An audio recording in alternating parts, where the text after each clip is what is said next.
నమస్కారం STV news కి స్వాగతం. నా పేరు ఉషా. ఇక బులెటిన్ వివరాల్లోకి వెళ్తే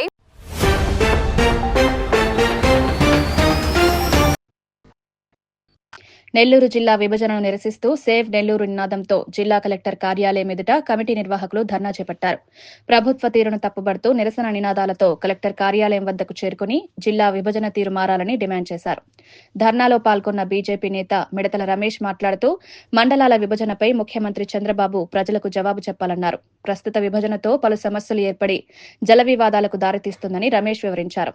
చేనేత ఐక్యవేదిక జిల్లా కన్వీనర్ బాలాజీ మాట్లాడుతూ నెల్లూరు జిల్లా ప్రజలకు అన్యాయం జరుగుతుంటే ఉప ముఖ్యమంత్రి పవన్ కళ్యాణ్ ఎందుకు మౌనంగా ఉన్నారని ప్రశ్నించారు. 2-3 వ్యక్తుల కోసం నెల్లూరు జిల్లా నుండి రాపూరు, కలువాయి, సైదాపురం మండలాలను వేరు చేయడం బ్రిటిష్ పాలన కంటే దుర్మార్గంగా ఉందన్నారు. ఈ కార్యక్రమంలో బీజేపీ, బీసీ సంక్షేమ సంఘం, బీసీవై పార్టీ నేతలు తదితరులు పాల్గొన్నారు.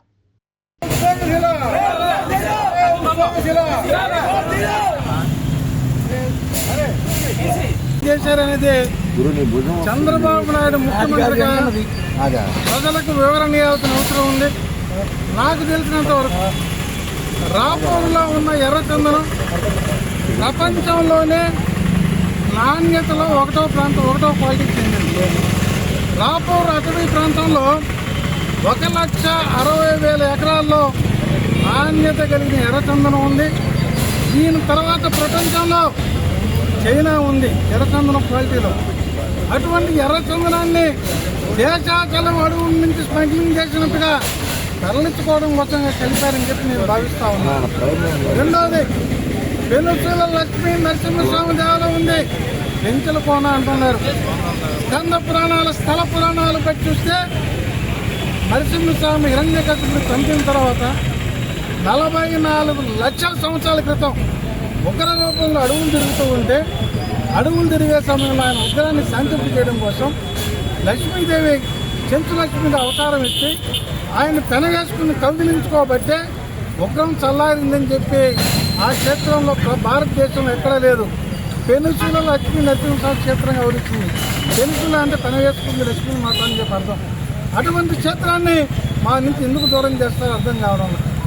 ప్రత్యేకమైన కీలకమైన అంశం, ఇప్పటిదాకా బాగానే ఉన్నాం.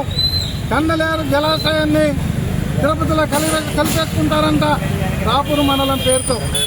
నెల్లూరు జిల్లా రైతాంగానికి పొదలకూరు మండలానికి కానీ మనుబోలు మండలానికి కానీ సహజంగా వచ్చే వాటర్ నెల్లూరు జిల్లా వాళ్ళు కోల్పోతారు. వరదలొస్తే మమ్మల్ని ముంచేస్తారు. కరువు సమయంలో నీళ్ళు ఇవ్వరు. సోమతలేవు నెల్లూరు జిల్లాలో ఉంది. సోమతల కండలేరు ఫ్లడ్.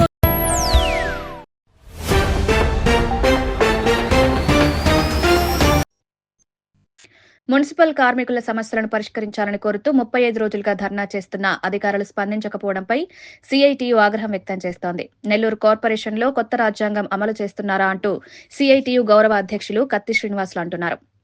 ఒకటే మేము అడుగుతున్నాం, భారత రాజ్యాంగంలో పొందుపరచబడినటువంటి కార్మిక చట్టాలు నెల్లూరు మున్సిపల్ కార్పొరేషన్ కి అమలు కావా? నెల్లూరు మున్సిపల్ కార్పొరేషన్ లో ఏదైనా ప్రత్యేక రాజ్యాంగం అమలవుతుందా?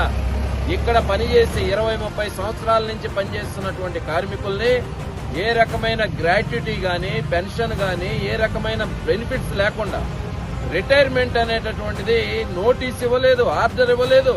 మీకు 60 సంవత్సరాలు నిండి అయినటువంటి నెపంతో మీరు పనిలోకి రేపటి నుంచి రాగాకండని నోటి మాటతో చెప్పేస్తున్నారు. ఇది ఎక్కడి చట్టం, ఇది ఎక్కడి రాజ్యాంగం అని మేము ప్రశ్నిస్తున్నాం. ఈ చనిపోయినటువంటి కార్మికుల యొక్క వారసులకి ఉద్యోగాలు ఇవ్వడం అనేది అనాదిగా నెల్లూరు మున్సిపల్ కార్పొరేషన్ లో ఉంది. అవి కూడా ఇవ్వకుండా ఆపేశారు. గత సమ్మె సందర్భంగా నెల్లూరు రూరల్ ఎమ్మెల్యే శ్రీధర్ రెడ్డి గారు, కమిషనర్ వైవో నందన్ గారు ఇద్దరు కూడా మీడియా ముఖంగా కార్మికులందరి ముందు మేము ఈ 15 రోజుల సమ్మె కాలం జీతం ఇస్తాము, మీరు సమ్మె విరమించండి అంటేనే ఆ రోజు సమ్మె విరమించాం. కానీ ఈ రోజు ఇచ్చినటువంటి మాట ప్రకారం సమ్మెకాలం జీతం అనేటటువంటిది ఇవ్వకుండా గత 4 నెలల నుంచి అనేక రకాలైనటువంటి కుంటి సాకులు చెప్తూ వాయిదాలు వేస్తా ఉన్నారు. ఇచ్చేటటువంటి ఆలోచన వీళ్ళకి లేకుండా ఉంది. మేము ఒక్కటే అడుగుతున్నాం, మీరు ఇచ్చినటువంటి మాట ప్రకారం సమ్మెకాలం జీతం ఇవ్వకపోవడం అనేది సరి అయినదేనా? ఇది మంచి పద్ధతి కాదు అని ఈరోజు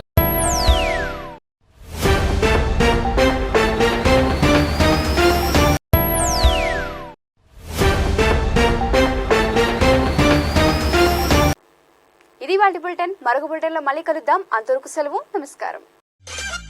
మేము చేసే వీడియోస్ మీకు నచ్చినట్లయితే లైక్ చేయండి. అలాగే మరిన్ని ఇంట్రెస్టింగ్ అప్డేట్స్ కోసం మా STV తెలుగు ఛానల్ ని సబ్స్క్రైబ్ చేసుకోండి.